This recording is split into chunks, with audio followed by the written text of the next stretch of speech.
Kon wadi anaunu? Wana dauri?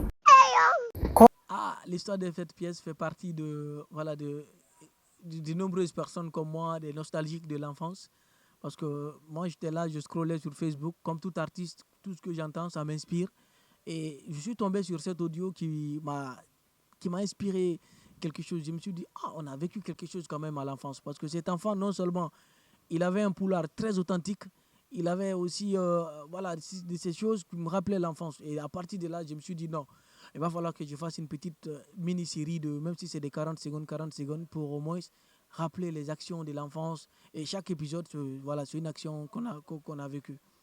Et à vrai dire, voilà, moi je voulais juste faire voilà, une petite vidéo pour parler un peu parce que le ramadan, quand on était petit, on se levait à 4 heures pour manger avec les parents. Et puis après, dès déjà 10 heures, on dit non, on va couper. Oh, moi je suis fatigué. Hein? On dit non, tu vas gêner. Il dit, ah, mais je suis fatigué. Il dit, tu vas gêner.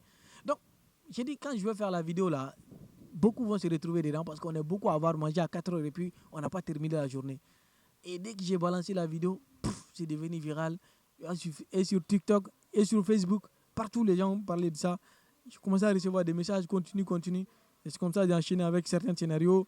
Voler viande dans la sauce, aller faire coco chez les voisins, et plein de choses. Voler de l'argent, voler la petite monnaie et tout ça. Oui.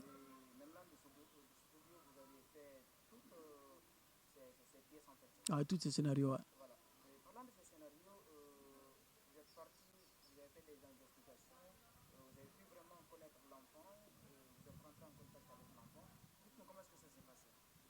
Bon, moi, je dis toujours, il faut avoir l'honnêteté intellectuelle parce que tu ne peux pas créer quelque chose à partir. Genre, c'est une inspiration à partir d'une voix. Même si la voix n'a rien à voir avec les scénarios qu'on propose dans les différents épisodes.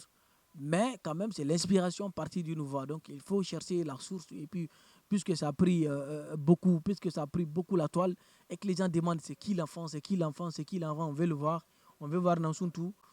Moi, je sentais comme un devoir maintenant de chercher cette famille, de chercher à connaître leur histoire, à le connaître mieux. C'est comme ça que je suis tombé sur voilà, de contact en contact, de recherche en recherche. J'ai eu le numéro de téléphone de quelqu'un qui m'a aidé à trouver l'enfant. Et j'ai parlé avec l'enfant au téléphone. Je lui ai posé des questions sur les différents personnages pour me rassurer que c'était vraiment lui. Je lui ai posé des questions sur beaucoup de choses concernant l'audio. Et effectivement, c'était lui. Il connaissait toutes ces personnes. Il connaissait mieux même l'histoire. Il m'a raconté même la source de tout ce qui s'est passé. Et voilà, et c'est là que j'ai conclu que c'était lui. Et je me suis dit que c'était bien de faire une action pour lui. Déjà, pour l'élan de solidarité, moi, je demande à chacun voilà, de faire un geste. Ce n'est pas obligatoire. Moi, j'ai déjà prévu ce que je veux faire pour l'enfant. Ça, c'est clair. Maintenant, ce qu'on peut ajouter sur ça, ça peut être mieux, ça peut être bénéfique pour l'enfant, pour la voisine, pour les parents de l'enfant et pour tout. Parce que l'enfant va à l'école, on peut l'aider pour sa scolarité, on peut l'aider pour des habits, on peut l'aider pour des chaussures, on peut l'aider pour plein de choses. Donc ça peut être bénéfique pour lui. Et voilà quoi, c'est une bonne action. Donc je demande aux gens de se mobiliser.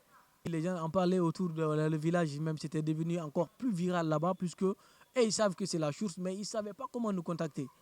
Ils ne savaient pas, ils n'avaient aucun moyen de savoir où nous sommes, comment avoir nos contacts et tout, c'était difficile.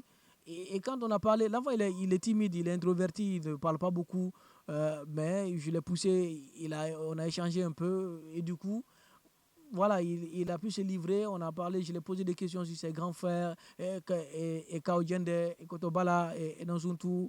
On a échangé sur toutes ces personnes, et voilà, il m'a donné des infos, et voilà, il m'a dit qu'ils sont très contents parce que les gars ne savaient pas comment du tout rentrer en contact avec ces gens qui créent ces vidéos-là à partir de la voix. Il les entendait dans le village. C'est facile, tout le monde reconnaît déjà ce jeu là-bas, ça circulait. Et déjà, entendre et voir tout ça là, ça la rend quoi. C'est une méga star là-bas. Il est connu dans son village, tout le monde connaît, d'autres vont le chercher. Ah, on entend ta voix. Donc voilà. Donc du coup, je pense que cette action serait la bienvenue pour lui et pour tous ceux qui l'entourent. Bah, c'est simple, on a mis en place un contact, on a lancé une cagnotte aussi en ligne. La cagnotte va être partagée ce soir. sur ma page Facebook et aussi le contact. Voilà, pour ceux qui veulent se manifester, participer à cette campagne, vous pouvez contacter le 612 14 14 02 pour faire partie des... Ou soit on va lancer la cagnotte ce soir, vous pouvez participer en ligne, voilà, c'est tout. Mais je sais que chaque action qu'on fera pour l'enfant, ce sera un plus pour lui, pour sa vie et pour son entourage.